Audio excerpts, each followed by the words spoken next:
miarabantsika indray manatrika zao fotoana zao. Voninahitra dia ho an'i Jesosy irery ihany ho anazy ny dera, ho anazy ny laza, ho anazy ny hery ka hatramin'ny taloha indrindra ankehitriny ary mandrakizay.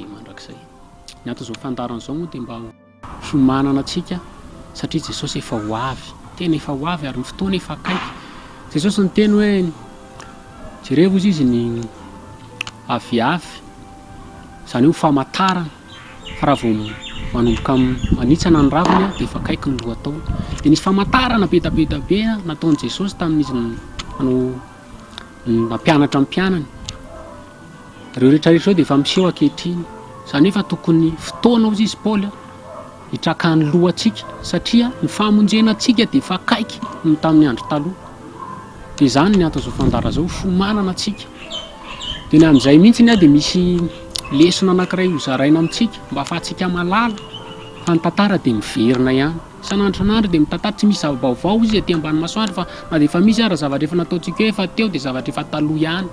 Dia isotomantsika ny lesona androany ahafahantsika miomana amin'ny fiverenan'i Jesosy Kristy Tompo. Dia ty tantara ny omby lahy volamena ny zanak'Israely. Hitantsika ny tantara any amin'ny Exodosy 2:10, vakiko amin'ny anaran'i Jesosy. Exodosy 2:10. Ary efa hitan'ny olona fa efa ela ka tsy mbola nidina avy tany an-tendrombohitra ihany Mosesy dia niangona eo amin'ny Arona izy ka nanao taminy hoe mitsangana ka anaovy Andriamanitra izay hitarika antsika eo aloha. Fa ilay Mosesy iny izay lehilahy nitondra antsika niakatra avy tany amin'ny tany Ezipta dia tsy fantatra izay nanjo azy.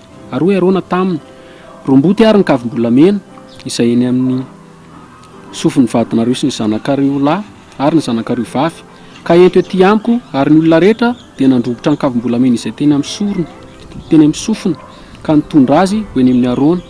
Ary izy nandray azy tamin'ny tanan'ny olona dia namboatra azy tamin'ny fandraka ka nanao azy omby kely anidiny. Dia niteny ny olona ka nanao hoe io ny Andriamanitra ao ry Israely izay nitondra anao niakatra avy tany amin'ny tany Ezipta. Ary ahitany Arona izany dia nanao alitara teo anoloana izy. Ary dia niantso Arona ka nanao hoe andro firavoravoana ho an'i Jehovah rapitso. Dia nifomaraina koa ny olona ka nanatitra fanatitra hodorana sy nitondra fanatim-pihavanana ary mipetraka hinana sy ny sotro ny olona dia nitsangana ilalao. Ny fandehan'ny tantara dia izao, noentin'Andriamanitra ny zanak'Israely niala avy tany amin'ny tany Ezipta, noentiny tany anefitra. Dia avy eo i Mosesy noentin'Andriamanitra niakatra any an-tendrombohitra nandritry ny 400 andro sy 400 alina. Dia talohan'io raha mijery tsika ty amin'ny Exodosy na mipetra mihitsy Mosesy tamin'ny Arona sy ny Levita hoe reo izy ny zanak'Israely dia raha misy ady sarotra dia tsara ao izy. Ao amin'ny Exodosy ihany tsika mahita an'izay. Tsara ao izy ny zanak'Israely amin'ny adiny sy zavatra mety ho sarotra. Io dia fanoharana amin'ny zavatra niseho. Jesosy Kristy Tompo tamin'ny tonga teto tany nitoro ny fahamarinana izy. Dia avy izy noentin'Andriamanitra nakany an-danitra izy. Baiboly izay. Dia niteny izy tamin'ny Petera, mo ty avy ianao fa hano ara ny ondroko. Niteny izy izany ho an'ny apôstôly hoe mila mamahana ny ondro, mila mikarakara ny ondro. Ary Jesosy tsy niteny ny andro iverenana. Tahaka Mosesy koa tsy niteny iverina eo afaka 400 andro. Fa tsy fantan'ny zanak'Israely izay. Izany hoe isan'andro n'andro zanak'Israely mila miomana foana fa iverina ane Mosesy. Inona kay efa nisy lalàna napetraka Andriamanitra talohan'ny Mosesy niakatra, nisy dididiny napetraka ny teo, nisy fitsarana efa napetraka ny teo. Dia ohatra antsika koa io, Jesosy niakatra ho any an-danitra ary tsy niteny izy ny andro iverenana. Fa napetrany teo amin'ny mpitarika ilay izy. Dia iza ny mpitarika? Ny Levita moa izany izay tandidiny kristianina ankehitriny satria tsika ny Levita izy any amin'ny Peterana, tsika fanjakam-pisorona any amin'ny Peterana, tsika izay vady velona tranon'Andriamanitra, napendrak'Andriamanitra ho adiditsika ny fiangonana. Tsy fiangonana hoe trano akory io fa ny Baiboly dia milaza hoe tsika ny telopolon'Andriamanitra hozy izy, tsika ilay vady velona hozy izy.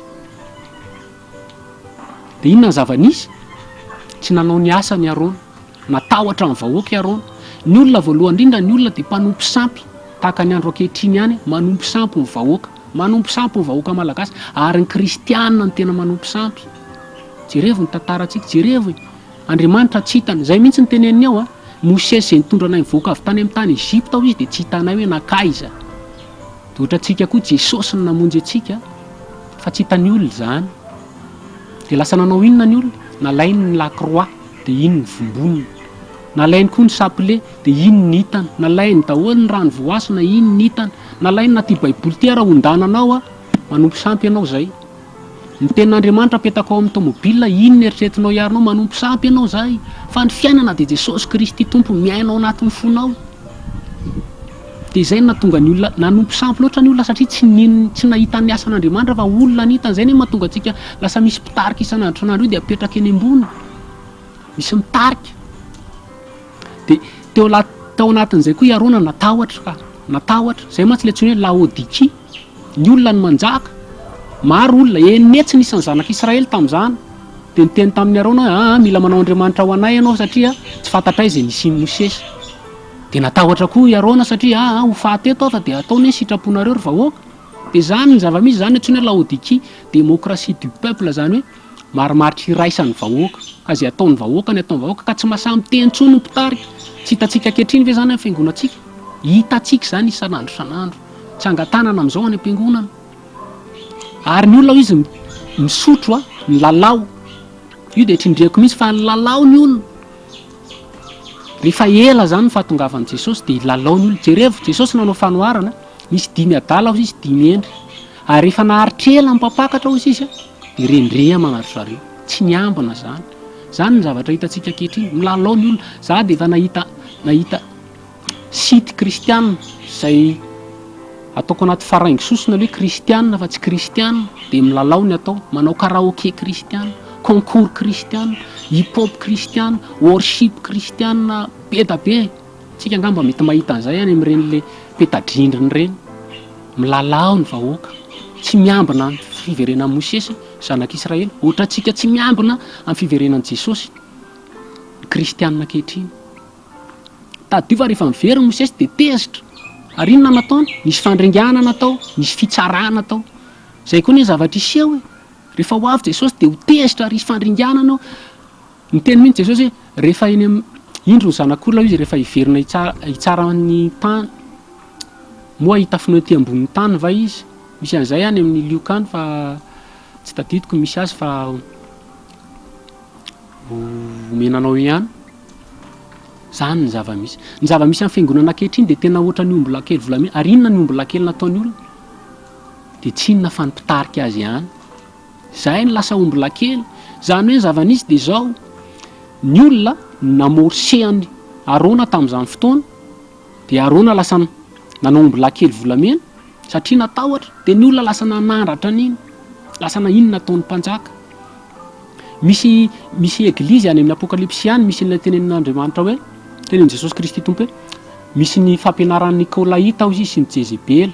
Nikolaïta dia izay le hoe dictateur amin'ny vahoaka, zany hoe mangeja amin'ny vahoaka. Zavatra anankiroa no misy atao amin'ny fiangonantsika ankehitriny. Misy ireo izay mambabo ny vahoaka, mambabo n'ireo ondry ireo. Ary io dia teny io any amin'ny mpitsara any misy an'izao.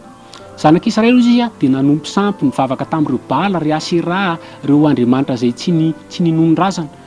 Ka dia tezitra Andriamanitra izy ka dia nandefa fahavalo ababo azy. Zany hoe rehefa nanompo sampy zany ny vahoaka, rehefa nanompo sampy, ohatra antsika izao koa lasa mpanompo sampy tsika ka. Satria tsika tsy nahita an'i Jesosy Kristy tompony asa tamin'ny fiainantsika fa olona ny hitantsika, dia iny olona iny lasa nambabo antsika. Lasa iny zany ny atao hoe lasa iny no mangeja antsika. Tsy maintsy alohanao ny ampafolo-karena fa raha vao tsy mandoa an'io anao dia efa tsy izy. Tsy maintsy ataonao ny adidy, tsy maintsy ataonao ny valopy, tsy maintsy ataonao daholo ny zavatra rehetrarehetra. Mahiny omby izy Andriamanitra any amin'ny Jeremia any, hoanina satria tsika ihany mahatonga izy. Tsika mametraka olona mpitarika antsika ho lohany. Any amin'ny Kolosiana any dia miteny hoe izy ny lohan'ny zavatra rehetra, zany hoe izy no mpitarika ny tena dikany, izy ny tête, izy ny lohany. Fa tsy izy akory no nikréena. Misy mantsy manao izay any Jesosy dia nikréena, zany hoe namboarina. Tsy baiboly zany, tsy baiboly mihitsy zany. Fa ny dikan'io dia izy ny atao voalohany hitarika, ohatran'ny hoe filoham-pirenena. Tsy misy ny mpitarika raha tsisy ny filoham-pirenena. Dia izay ny dikan'iny hoe izy ny voalohany zavatra rehetra. Ka dia manasa antsika hisokatra amin'ny masontsika. Fa amin'izao dia efa fotoana tokony hifoazantsika ho izy ny baiboly. Satria efa ao anatin'ny mbola volamentsika ankehitriny, efa manompy olona ny olona ankehitriny, efa tsy mino an'i Jesosy, efa variana amin'ny lalao. Jesosy amin'izao efa mivonoana.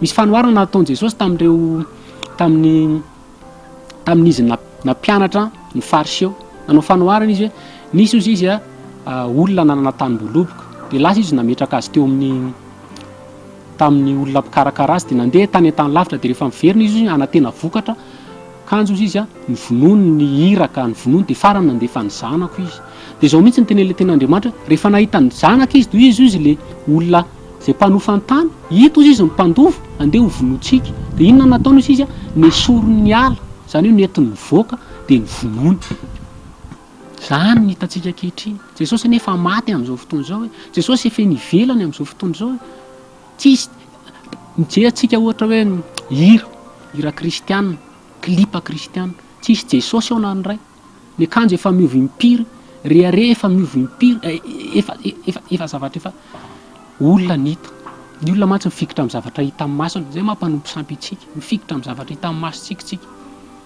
de tsy hita tsony Jesosy Kristy tonga ary jereo fa anisan'ny tenenin'Andriamanitra raha mamaky ny tantara io tsika mandehana ao izy tamin'ny Mosesy satria le olona zay nentinao mivoaka avy tany Ezipta de efa nanao an'izao zany hoe rehefa tena tafiakatra be le fahotan'ny zanak'Israely nasainy nidina malaky Mosesy zay koa ny zavatra ho hita misy mantsy olona mitoro hoe Jesosy tsy ho avy raha tsy lasa mpivavaka daholo ny olona rehetra Jesosy tsy ho avy raha tsy mpiandry daholo misy an'izany mihitsy Jesosy tsy ho avy izy raha tsy mpiandry daholo ny vahoaka rehetra tsy izay raha mandinika ny tantaritsika ny safodrany Noa tonga tampoka ny safodrany Noa satria efa lasa ambony be ny fahotana ohatr'izany koa Sodoma sy Gomora lasa ny afo latsaka ny afo satria naniny efa ambony be ny fahotana zany hoe fahatongavan'i Jesosy Kristy tombo ny anafaingana an'io de ny fahotana eo papana ny olona lasa mpanompo sampy ny olona lasa tia vola tia arena efa zany ny antsika ankehitriny de efa ho avy Jesosy Kristy tombo efa tena efa ho avy ary efa akaiky izy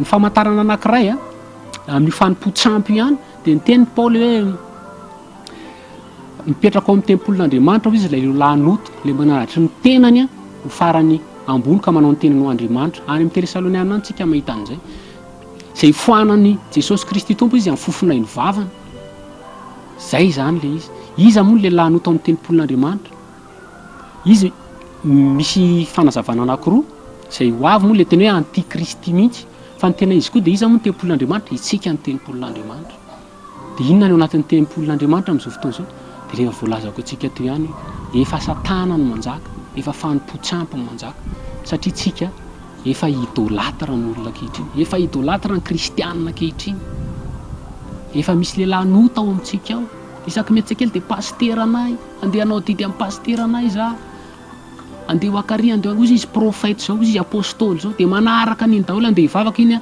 lahady makary olona zato manaraka azy ary milahatra mihitsy andeha anaka consultation aminy ao satria iny lasa Andriamanitra ka iny le lanota ao anatin'ny fotsika ao Jesosy tsy hitatsika tsony mila miverina amin'Andriamanitra tsika mila miverina amin'ny tenin'Andriamanitra tsika ary mila mifo amin'izao fotoana efa farany zao efa ho avy Jesosy Kristy tompo efa ho avy Jesosy ka manasanao rahalahy manasanao tena hiverina ny fibebahana marina fampianarana antsika ny anton'izao fotoana zao fampianarana antsika hoe ny tantara de miverina tandindiny io tadidiny zavatra ho avy ao aoriana kely ao ny fiverenan'i Jesosy ny fahotany vahoaka ny fitsarana ataon'i Jesosy Kristy tompo raha ho avy izy satria de maro ny ringana tamin'io telo alina raha mandinika ny tantaritsy sa 3 arivo izy zay raha tsy diso rehefa tonga Jesosy de zay ny zavatra iseho mila miomana isan'andro san'andro satria matory ankehitriny matory ny vahoaka nefany ny zavatra tsy indrina de zao rehefa ho avy Jesosy Kristy tompo amin'le hoe fampiakarana de fiangonana tsisy petina ny ampiakarana tsy miketrona ny ampiakarana zany hoe mila madio mila fotsy mila tena tanteraka zay masina ao izy doka iamasina zany hoe tsy mijanona eo io tsy hoe anao efa niova fo de mijanona eo fa mbola mila masina foantsika isan'andro san'andro inona ny ataontsika amin'izao milalaotsika amin'izao matorytsika amin'izao ny fomba taloha tamin'ny andron'ny empire romane le fanjakana farany amin'ny tantaran'ny Daniela moa ahitantsika an'izay zay miverina ankehitriny koa zay empire romane réformé zay de inona natao tamin'izany raha te hampilamilamy mavoaka tsika izy de anao lalao tsika de milalao de nasiana reny gladiator reny nasiana ny reny tamin'izany zany hoe zay ny fomba fomba fitezana sy fomba fanompondra reo satria de omena ohatrany hoe fanompony amin'Andriamanina zay le lalao zay gladiateur re jeux olympiques reny tamin'ny empira grec ny nisiny reny. De zany koa ny zavatra ataontsika ankehitriny ao anatin'ny fiangonana milalao ny olona. Am'izao zao tsika fa mahita foty, misy zany manao foty, ny komitiny zao manao an'izao ny contrainte zao. Depende zay zavatra tena anisan'ny tena nakivy anahy ny zava-nisy de zao tany am-piasana de nisy team building zay moa le zany hoe nisy fikorotanana kely zany tao amin'ny fitantanana. De inona ny fomba hitsaboana azy misy an'le fomba vaovao avy any ivelany hoe team building zany hoe asaina milalao ny olona mba ahafahana hoe miray hevitra miray saina ary zay ny tena dikan'io resaka sport io ho antsika. De zavatra nampalahelo de zao le olona nitarika azy de anisan'ny olona kristianina raha ny teniny ngambany satria ozy izy hoe nisy fiadiana komity de tamin'ny building nanovana azy de gaga tamin'izay etranetanao am'izay le zavatra miseho ankehitriny amin'ny fiangonana hoe team building ny anatsaboana azy de gaga tamin'izay. De zany ny zava-misy ankehitriny efa tonga ao am-piangonana ny lalao, efa tonga ao am-piangonana ny concours, efa tonga ao am-piangonana ny fanalana azy. Efa tsy ao intsony Jesosy Kristy tompo reo olona, efa ivelana izy mandondona te hiditra izy fa tsy afaka satria mafy be le varavara. Dikan'izany mandondona zany maneno tok dikan'izany mahery le varavara, mahery le fo mihidy mihitsy efa mikatona. De manasa antsika hiverina amin'i Jesosy Kristy tompo. Avelao ny mbola kelinao io, avelao Jesosy ihany jerena, Jesosy Kristy tompo le Andriamanitra velona, le tompony tompo mpanjaka fa efa ho avy Jesosy, efa ho avy Jesosy Kristy tompo. Ary de fatezerana mirehatra ny anjoan'ity firenentsika ity ity tany ity izy mbola misy ny paradisa kelinao io any azonao ny hafarany io ny fitsarany oringany io. Tsika izy mila misaina ny any ambony ny any an-danitra any amin'izay toeran'i Kristy Jesosy, any zany ny fanantenantsika any an-danitra fa tsy eto amin'ity tany ity velively. Ka teny voninahitra ho an'i Jesosy rerianina fa tsika mizara de anao koa ny tena hoe iasan'ny fanahy masina iain'ny teny tsisy kilemy mety aparary mety ana fotoana fa zao ohatran'ny zaza io ny zaza raha vao hitsiry nify de marary izy aloha mba ahafahany tsako zany hoe mihinana zavatra vetivetikanina kokoa. De ohatr'izay koa tsika ao amin'i Jesosy Kristy tompo mety mahery ny teny mety mampalahelo ny teny fa zao raha enonao ekenao ary raisinao hitondra fahafahanao anao le izy ampitombo anao bebe koa. De averina amin'i Jesosy Kristy tompo midera ny laza nafahana mizara fampianarana manao androany. Alleluia, hosana ny amin'ny avondrindra. Amen.